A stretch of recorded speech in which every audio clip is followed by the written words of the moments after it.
नमस्कार, दर्श न्यूज में आप सभी दर्शकों का स्वागत है। मैं प्रीति दयाल आपके साथ।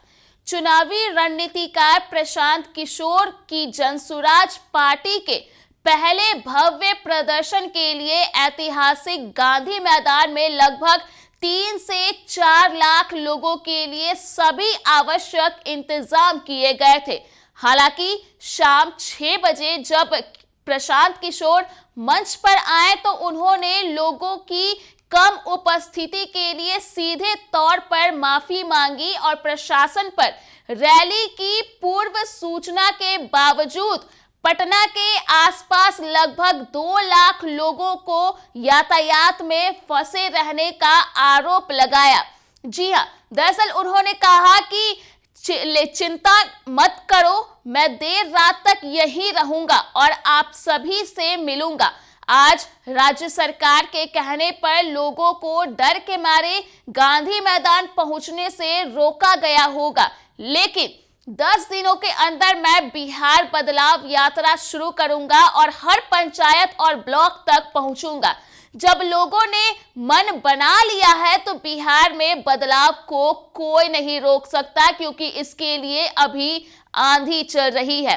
प्रशांत किशोर ने यह भी कहा कि अगर लोग राजद शासन के अपराधियों के द्वारा फैलाए गए जंगल राज को खत्म कर सकते हैं तो वे नीतीश शासन के अधिकारियों द्वारा फैलाए गए जंगल राज को भी खत्म कर सकते हैं।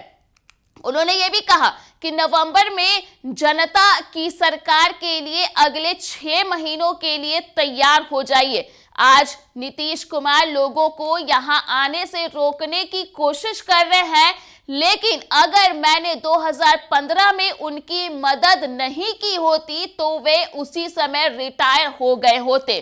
प्रशांत किशोर ने इस दौरान यह भी जिक्र किया कि नवंबर में वह नीतीश कुमार का राजनीतिक अंतिम संस्कार सुनिश्चित करेंगे। उन्होंने कहा कि वह लोगों को गांधी मैदान तक पहुंचने में मदद करने के लिए इधर उधर घूम रहे थे, लेकिन कोई फायदा नहीं हुआ क्योंकि प्रशासन सहयोग नहीं कर रहा था। हालांकि इन आरोपों को लेकर के ट्रैफिक एसपी की ओर से भी प्रतिक्रिया सामने आई।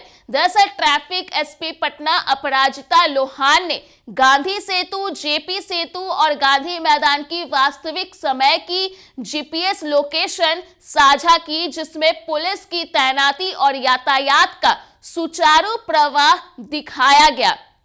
जी हां, बदलाव के लिए आमतौर पर अव्यवस्थित गांधी सेतु पर वीडियो क्लिप में स्वतंत्र आवाजाही थी। उन्होंने कहा कि हम रैली आयोजकों को पार्किंग सुविधा के बारे में सही जानकारी न देने के लिए नोटिस भेजेंगे, क्योंकि इससे गांधी मैदान के पास कुछ समस्याएं पैदा हुई। हमें वाहन को गंगा पथ पर ले जाना पड़ा। तो इस तरह से जो तमाम तरह की गतिविधियां हैं वो कल राजधानी पटना में देखने के लिए मिली।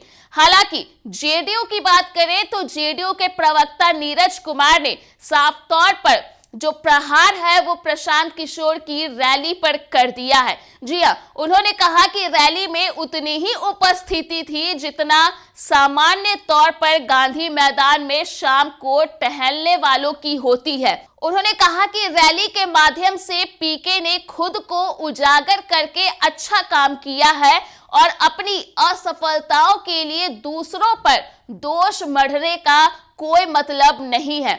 उन्हें लगता था कि राजनीति एक व्यवसाय है, लेकिन ऐसा नहीं है। उन्हें संदेश मिल गया है, बड़ी बड़ी बातें करने से बदलाव नहीं आता। तो इस तरह से देखा जा सकता है कि प्रशांत किशोर ने जो भव्य रैली कल गांधी मैदान में की थी उस पर जेडीयू ने कड़ा पलटवार भी कर दिया है। तो फिलहाल के लिए इस खबर में इतना ही।